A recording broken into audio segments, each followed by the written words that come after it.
Қазақстан бизнесіндегі, соның ішінде ірі тау-кен өндірісіндегі және банк секторындағы оқиғаларды жоғары деңгейде талдап отыратын басылымдардың бірі Неге KZ ақпараттық сараптамалық порталы. Сонымен қатар басылымнан бизнестің басқа салаларындағы бай бағландарды да көріп, тани жүреміз. Олардың көп қырлы жұмысының аяқ алысын, жетістікке қалай жетіп жатқанын да байқаймыз. Кеш жарық ағайын, бұл Неге олай бағдарламасы.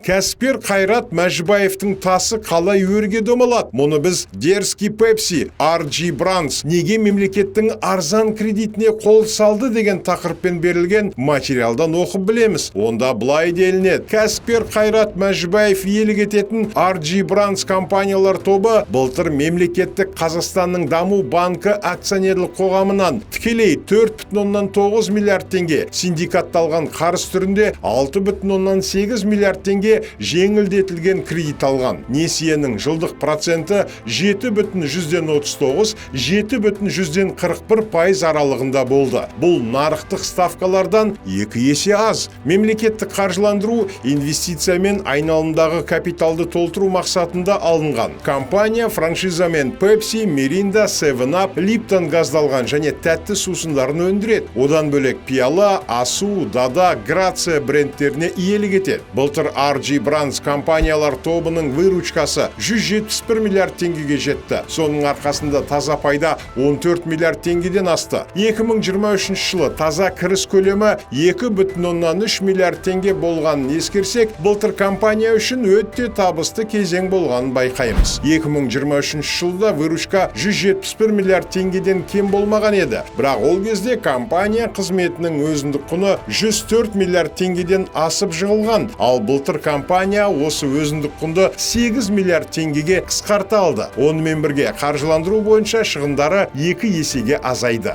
Forbes ірі кәсіпкерлер рейтингісінде RG Brands қожайыны Қайрат Мәжібаев 190 миллион долларға бағаланған дәулетімен 50-ші орынға тұрақтаған. Қазір RG Brands компаниялар тобының үлестірілмеген кірісі 16 миллиард теңгеден асты. Ең ірі акционер Қайрат Мәжібаев 2022 жылдан бері RG Brands акционерлік қоғамының табысынан дивиденд алған жоқ. Былтырғы табысты да акционерлер компания еншісінде қалдыратын болып шешті. Себебі компанияның қарызы 40 миллиард теңгеден асып отыр. Капиталдың құрамындағы үлестірілмеген кіріс осы қарыздарға кепіл ретінде ұстауға қажет. Алдағы 5 жылда RG Brands қарыздарды қайтару үшін едәуір шығындалатын болады. Бұл саған ЖК емес, Қазақстрой қожайынның калий бизнесі неге жүрмей жатыр деген мақала тағы бір ірі кәсіпкер Нұрлан Артықбаевтың тіршілігі жайлы. Ол өз бизнесін әр тараптандырудың арқасында жағдайын бір қалыпты ұстап отырған сияқты. Материалда былай делінеді. Қазақ Калиум ЛТД жеке компаниясы 2024 жылды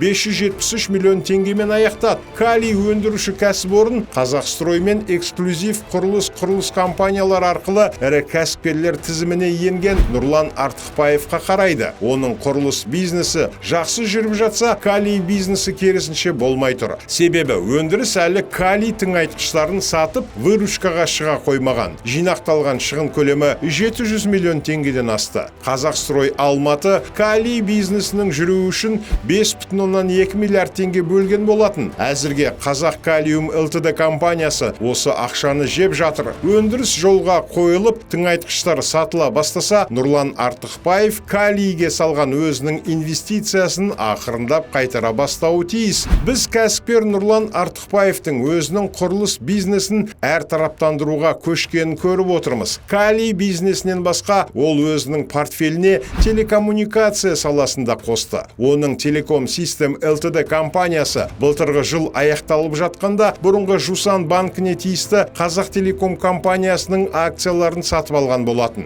Нұрлан Артықбаев Қазақ Телекомның 9,19% жай акциялар пакет пакетін 42,77 миллиард теңгеге алды. Сонда кезіндегі Жусан банк 983.350 жай акцияның әрқайсысын 43.497 теңге 82 тиыннан өткізген. Биылғы жарты жылда Қазақ Телеком тобының таза табысы 130,9 миллиард теңгеге шығып отыр. Бұл былтырғы сәйкес көрсеткіштен 7 есе көп. Сондықтан Артықбаев керемет инвестиция жасады деп айтуға болады. Калий шығын әкелсе де Телекомнан ұтылмайтыны анық. Арнайы сіздер үшін неге олай бағдарламасы құрметті көрермен YouTube арнамызға жазылып, осы мәселе жайлы пікір қалдыра отырыңыздар.